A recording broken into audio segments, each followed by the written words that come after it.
Good afternoon friends, দেখুন আমি আজকে রান্না করেছি ঝিঙে দিয়ে আলু দিয়ে চারাপোনা মাছের ঝোল। দেখতেই পাচ্ছেন এখানে চারাপোনা মাছ আনা হয়েছিল। চারাপোনা মাছ দিয়ে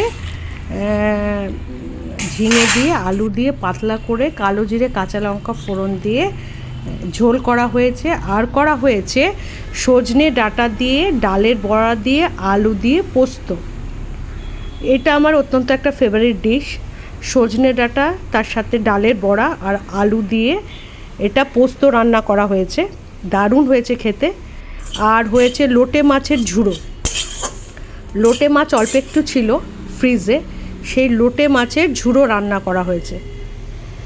এটাও কিন্তু খেতে অনেক সুন্দর। আর রান্না করা হয়েছে থোর ঘন্ট।